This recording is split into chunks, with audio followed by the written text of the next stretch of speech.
ñoom mbir yi dañ leen cee seetaan dem nañ ba dippee ko ab injustice ba suk tey commémoration bi di màggal gi dañu ko amal ci ay ñaan ak tamit fexe ba dem ci yéen ci ay sëkk bokk na ci Saint-Lazare bu Ndakaaru place du souvenir ci sëkk ya nekk ca Mbaaw waaye te Kantène ca fa nga xam ne mooy Ziguinchor junni nit ña nga fa tëdd tax ba daañu fa amali ñaan daañu amalit ñaan wax rawatina ab cérémonie officielle ci port bu Ziguinchor. Mbas mi ci réewu Sénégal am nañu ñaari nit yoo xam ne dolliku nañ ci ñu ñàkk seenu ko bakkan fanweeri nit ci am nañu mbas mi ci tas yoo xam ne amal nañu ko mu toll ci junni téeméer ak ñeent fukk ak benn ministère de la santé et action sociale wax ne téeméer ak fukk ak juróom-ñetti nit wér nañu daañu génn ci l'hôpital yi daañu déglu ci biir xibaar yi directeur de la prévention di Mamadou Ndiaye daañu ca teg xibaaru bi ci réew tàggat yaram su ko defee xibaar dafay daal di buur ñaalante.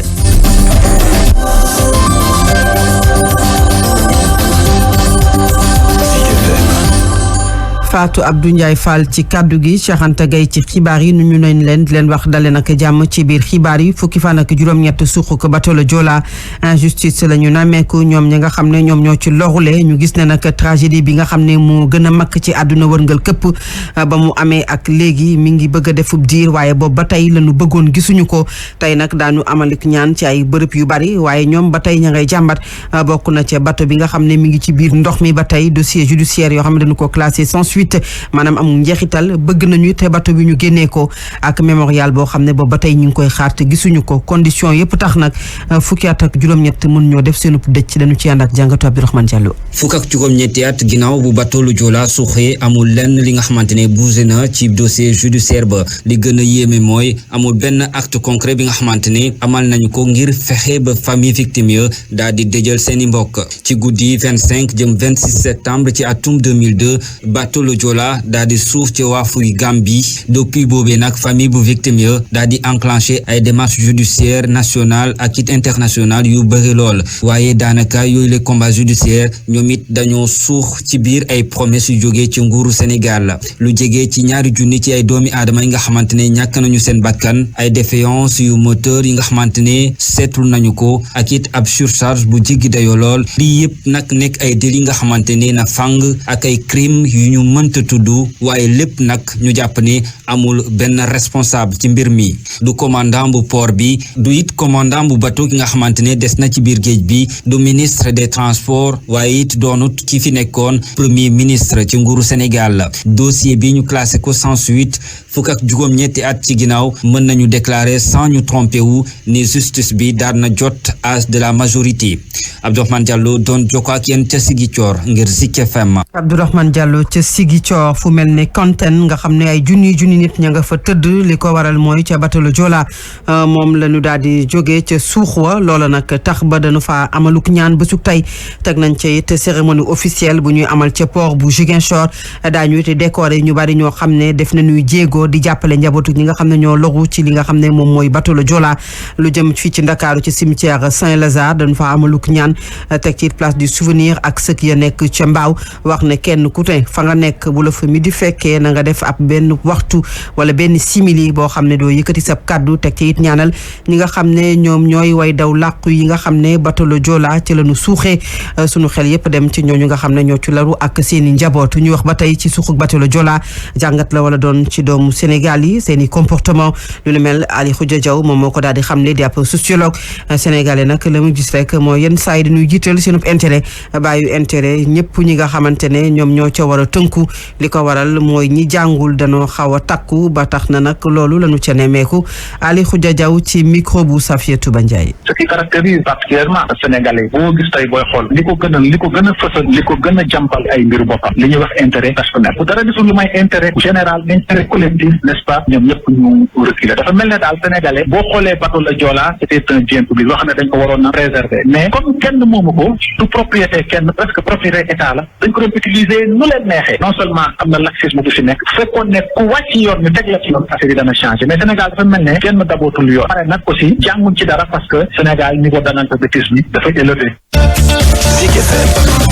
benn waxtu tegal juróomi simili ngeen di taataan xibaar ci Zik FM. Ministère de la santé def poñu ko bés bi tay ji lu toll ci téeméer ak junni ak téeméer ak ñeent fukk ak benn test amal nañu ko fanweer ñoo ñëw positif juróom-ñeenti cas contact ñetti cas yu jëlee ci bitti réew fukk ak juróom-ñett yoo xam ne dañ leen ko wàll xamuñu fan ko jëlee ñaari nit ñàkk nañ seen ko bakkan ba su démb lu toll ci junni ak lu toll ci téeméer ak fukk ak juróom-ñett wér nañu fukk ak juróom-ñett it ñu ngi ci service de réanimation ñu déglu docteur Mamadou Ndiaye directeur de la prévention. ak téeméer ak ñeent fukk ak benn test yi ñu jot a def am nañ ci fanweer ñu positif ci fanweer yooyu am nañ ci juróom-ñeent cas contact mooy ñi am ci mbas mi fekk dañoo jaxasoo woon ñu yore doomu jàngoro yi am nañ ci ñett cas yu jóge bitim réew te ñu ngi duggee ci aéroport international Blaise Diagne bu Diass am nañ ci fukk ak juróom-ñett ñu tuddee cas communautaire téeméer ak fukk ak juróom-ñett ci malade yi ñu entré woon hôpital wér nañu bés ni ki tey dinañu génn bu ci yàlla àndee fukk ak juróom ñu ngi ci réanimation ñaara ñàkk seen bakkan bu su démb ajjuma ñaar fukki fan ak juróom ci weeru septembre bi ñu nekk. mbas mi mel ne sax luy wàññeeku ci réewu Sénégal waaye nag ñu nemmeeku te bàyyiku bu ñenn ñi ci li nga xam ne moo ñeel mesure barrières yi ak yëkkati yu bari yoo xam ne dañu ko fee tegoon ne ay mesure ngir rek mën a xeex mbas mi sociolocal yi Khoudia Diaw di wax ne kàngam yi faaw rek it ñu yokk communication bi rawatina ci ndaw yi ñu moytu balaa sax mbas mi xëy na du yokkuwaat ñu déglu ko ci micro bu Safiatou Ba Ndiaye. xale yi dafa mel ne jàpp nañ ne ñoom xëy na dara du leen ci fekk mais bu ñu rek ñoo nekk en cause il faut ndaw ñi xam ne aussi seen parents ñi ngi en cause donc vraiment nañu jiital xale yi ci xeex bi la leen ne leen kat xeex bi yéen a war a nekk ci kanam parce que yéen a ko war a mën a porter bu leen protéger seen bopp yéen a ngi protéger seen famille loolu mooy discours bi ci loolu nag nit ñi def nañ ay plan d'engagement communautaire ay plan de communication sociale léegi nag ñooyu la ñu war a yóbbu ci askan yi jiital ndaw yi ñoom pour ñu moomal ko seen bopp foog naa loolu bu ñu ko defee alhamdulilah yàlla mën na lu dimbale mi ami njeexital yoo xamante ne baaxul ci wàllu koom bu réew Sénégal tax ba njiitu réew mi Macky Sall di wootee ab conseil présidentiel talaata ci lu ñeel wàllu ko suqaliku ci koom ñu dippee ko relance économique Mor Gassama di ab économiste nekk enseignant chercheur ne service yëpp bu fekkee ne def nañu saytu ngir rek mën a xool naka la ñuy fexe ba suqaliku loolu mën naa ne waaye nag lu jëm ci relance économique bi moom koppar gañ cey dugal kenn xamagu ko li ko waral mooy mbas mi dafa laal loolu réew Sénégal ñu ànd ci ak njàngatu ak compte rendu bu Younouss Sabalde. mboolem acteur ak it partenaire daañu fekkee ndaje boo xam ne mu ngi am ci jamono boo xam ne Sénégal di am ay jafe-jafe ci wàllum koom ndax feebar bi waaye ndax mun nañu chiffrer relance économique fii ci Sénégal Mor Gassama économiste la. xayma bi gën daal ci xayma yi mooy bi nga xamante ni bii technicien ministère yi ku ci nekk dugg nga ci terrain bi waxtaan ñi nga waxtaan ak xool vraiment dégâts yi fa ñu toll nga jël note bu baax ñëwaat sa bureau nag mën cee def say calcul parce que bu dul loolu rek mën na nekk ay estimation hasardeuse. état bu Sénégal débloqué woon na lu toll ci junni milliards ci suñu xaalis ngir jàppale askan wi enseignant chercheur bi ci université bu Ndakaaru gis ni rek faw gaañi def lu ñuy wax évaluation exhaustive. ministère su boppam mënuñoo toog rek ndax seen ministère dañu toog rek génn seen chiffre bu ko defee tamit dañ naan war a dem à côté parce que ñi nga xamante ñoom la concerné ñoom ñoo la mën wax li ñu dund tey boo jëlee secteur bu mel ni tourisme bi kenn ku ne moo li wax li mu dund ak li mu ñàkk ni mu toll boo dajalee loolu lépp nag nga gën a am idée bu précise ci ñi ñaat lañ soxla pour mën a suqali seen secteur. Covid-19 bi impacté na lool koom-koom bu Sénégal taux de croissance bi sax dina wàcc ba 0,7% ci prévision yi ñu ngi doon xayma taux de croissance bu toll ci juróom benn %.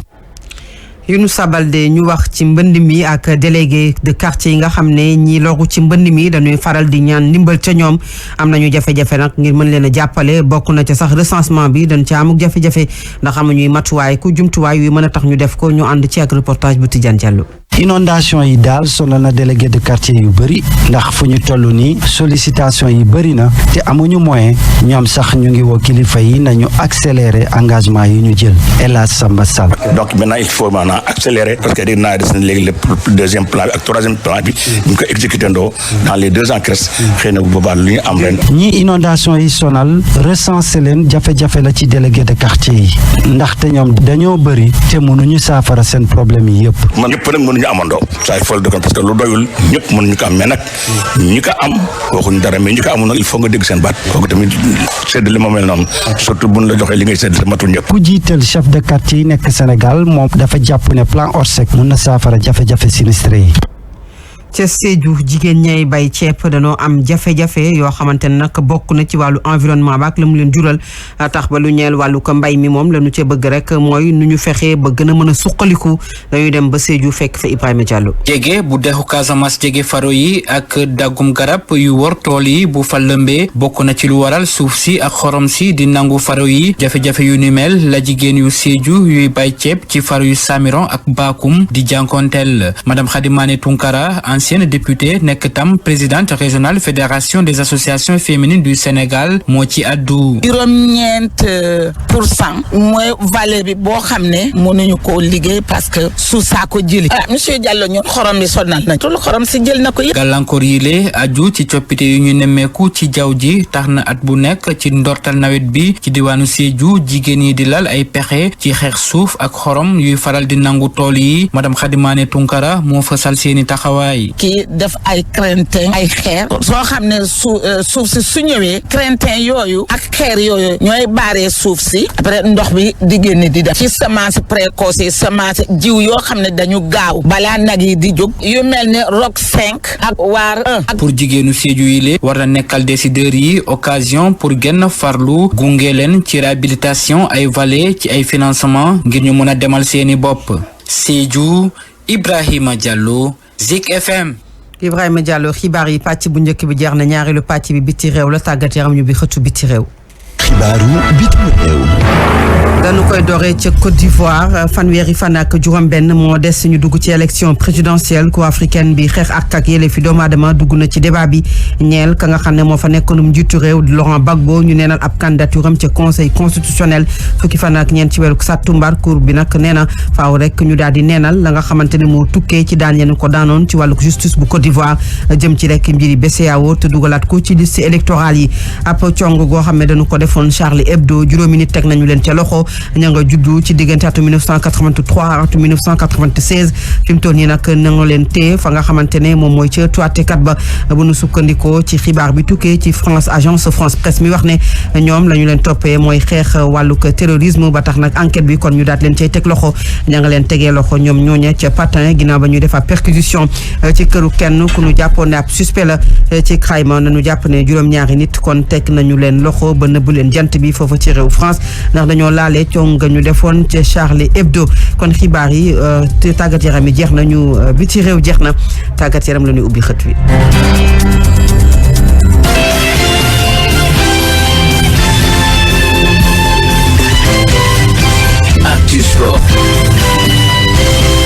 tàggat yaram mbiri soxna Fall la soxna ñu ngi laa nuyu. maa ngi lay fay soxna Sam Fall Fatou Ndiaye. ñu dooree ko ak ndaje bi waroon a dox ci diggante ministère bi ñu dénk wàllu ko tàggat yaram ak report ak acteurs yi dañu koo dàq ba beneen yoon. talaata lañu ko jàppoon ñaar fukki fan ak juróom-ñeent ci arène nationale waaye yóbbu nañ ko ba le 1er octobre wax nga ko jëriñ bi ñu dénk wàllu tàggat yaram ànd ci ak kunoos waaye itam ak acteur mouvement sportif yi ak collectivité territoriale yi ak ñi yor mbirum santé ngir waxtaane yenn matukaay lañu war a mën a jël ngir ñu daal di amalaat lu jëm ci wàllu tàggat yaram ci biir réew mi xam ngeen ni mars ak léegi lañu ko dakkaloon ngir Covid 19 bi nekk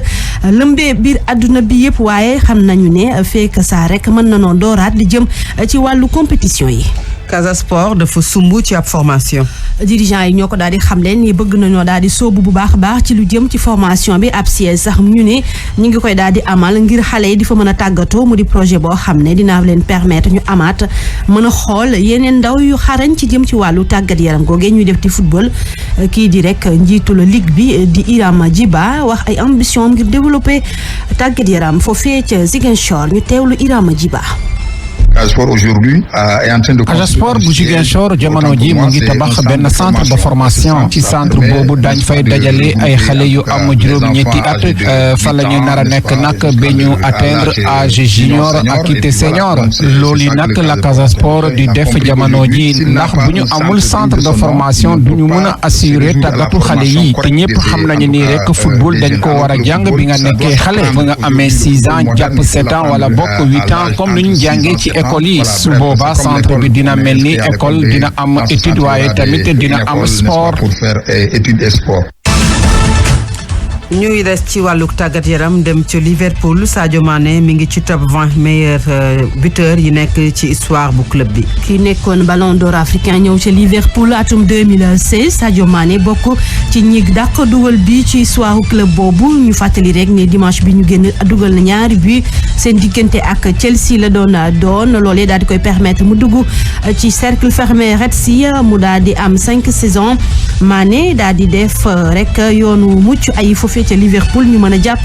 83 buts ci 173 match mu nekk ci fukk ak juróom-ñeenteelu place bi ñu mën a kan xaar file ak njeexitalu saison bi Sadio Mané gën a rek wane boppam ci dugali but ci Liverpool googe nga xam ne fa la nekk di fa rek jongante waxtaane ba tey biti réew la ñuy desandi ak Premier League bi ñetteelu bëccëg la ñu daal di toll Manchester United Mané ñaari bal ci benn Brighton 87e minute la ñu daal di toll ci jamono ji 14h Crystal Palace war a dalal Everton Chelsea di fekk West Bromwich 16h30 lay doon waaye 19h Burnley ak Southampton ñoo ci war a daje ca Espagne Liga boobu Alaves ak Getafe danoo tembo 0-0 ñetteelu bëccëg bi moom la ñu daal di door jongante ko 14h Valence di dalal USK ñu mën a jàpp Real Madrid mi fekk Real Betis 19h kon lay doon 13e minute Torino ci Italie moo mëne Atlanta benn bal ci dara ñoom itam dinañu wéyal seen ñaareelu bëccëg bi lu ni mel tam la ñu nemmeeku foofee ca Bundesliga bi ca France 15h Rennes di fekk Saint-Étienne ñu mën a jàpp ñoom seen juróomeelu bëccëg waaye Marseille 19h mook Metz ñoo war a rek laale jëm ci seenug bëccëg. mu mel ne loolu moom mooy programme bu week-end bi ca biti réew ñu wax ci wàllug athlétisme am beneen médaille olympique boo xamante ne ñu ngi koy wër ba tey. boobaak léegi yàgg na faatu ba Amadou Diaba 88 ak léegi Sénégal amaatul une médaille olympique mu jàpp ni jot na sëkk waaye moom itam ubbil na buntam ñëpp rek ngir mën a liggéey ci athlétisme bu Sénégal ngir mu gën a mën a jëm kanam waaye itam indi ay raaya Amadou Diaba ñu teewlu ko ak Pape Mante Mboup. ñu amaat médaille si diir bu gën a gaaw il faut ma wax leen man naka laa def sama jaar-jaar yooyu yëpp wax naa leen ko ak li ma def yëpp moom ñu xam ko vraiment leçon la woon pour ñu am ay jeunes yoo xam ne suñu amee talent ma leen ci jàppale wan leen ne fii suñ ci jaaree pour am médaille il faut que ñuy topp ak ñuy décider su nekkoon man rek la comme chaque Jeux olympiques wala chaque année am bu gagné médaille métti na méttiwul parce que su fekkee ne état Sénégal am ministère de sport ak fédération yi di ñëw ko bëgg nañu ko fi am 5 ans ñu am médaille olympique te am nañu ay jeunes yoo xam ne xarañ ci discipline bi ñu ne voilà nii la ngeen war a jàpp moo tax ma ne jeunes yi bu ñu découragé ñun suñu wargal mooy nekk ak ñoom di leen bette di leen digal yoon bu baax. mi ngi noonu basketball la ñuy jeexale xibaaru tàggat yaram yi ak liste bi nga xam ne kii tàggat gaynde yu jigéen yi génnee na ko fukk ak juróom-ñaar ci lañ toll ñu ëpp ci ñoom nag ci championnat local bi la ñuy jongante Tafa Gueye wax ni ñetti semaine ñu war ko door le 1er octobre ngir waajal éliminatoire Afrobasket 2021 Fatou Samfa xibaar yi boobu tàggat yaram. cant ak ngërëm ñeel na la soxna Fall xibaar yi fii la ñuy daal di tàggatoo di leen fàttali leen moo ci gënoon a fës. fukki fan ak juróom-ñett bi bateau le Joola suuxee lu jege ñaari junni nit ñàkk ci seenu ko bakkan ba tey ci wàllu ko yoon liggéey ba des na ña nga xam ne ñoo ci loru ak seen i njaboot gis ne dañu leen a seetaan dem ba sax dippee mbir yi ab injustice atum ren ji nanu ko màggalee mooy ñaan ci sëkk ya nekk ca Saint-Lazare bu Ndakaaru place du souvenir sëkk ya nekk ca Mbao Kantène ca Ziguinchor ay junni nit tëdd fa daañu fa amal ab cérémonie officielle ca port bu Ziguinchor mbas mi bëtug tey Sénégal am na ñaari nit yu ñàkk seenu ko bakkan fanweeri nit yoo xam ne am nañu ko ci junni ak téeméer ak ñeent fukk ak benn test yu ñu amal ministère de la santé wax ne lu toll ci téeméer ak fukk ak juróom-ñett daal nañoo wér ba génn ca l'hôpital déglu ngeen ko ci biir xibaar yi docteur Mamadou Ndiaye teg nañ ci xibaaru tàggat yaram ak soxna ak tàggat yaram ak soxna Fall la ko jiitu mooy xibaaru bi ci réew kon xibaar yi buur na Fatou Abdou Ndiaye Fall moo nekkoon ci kaddu gi Cheikh Anta Gaye moo féete woon ci xaale gi jaajëfaleen ci déglu bi ñaan leen kenn